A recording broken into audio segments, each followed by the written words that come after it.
Grace and peace be with you. Hi, my name is Mark. I'm the pastor at Sycamore Creek in Potterville. I have a brief thought for you. It's from Psalm 84.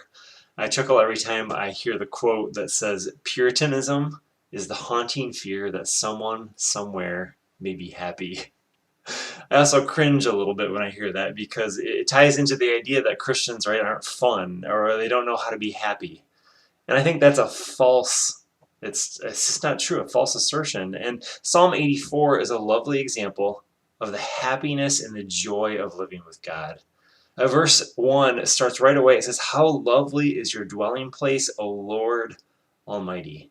And this psalm continues to repeatedly talk about the blessing of God in verse 4, in verse 5, in verse 12. Blessing comes up again and again. You see, with God, we can find a soul satisfaction that brings deep and lasting pleasure.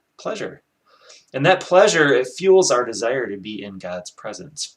There's a longing in this psalm for God's presence, and it may be that the writer is remembering the temple in this psalm, a place where the writer encountered God. And so I want to close today with some questions. What puts you in God's presence? And how are you resting in the joy of God's presence? Grace and peace be with you.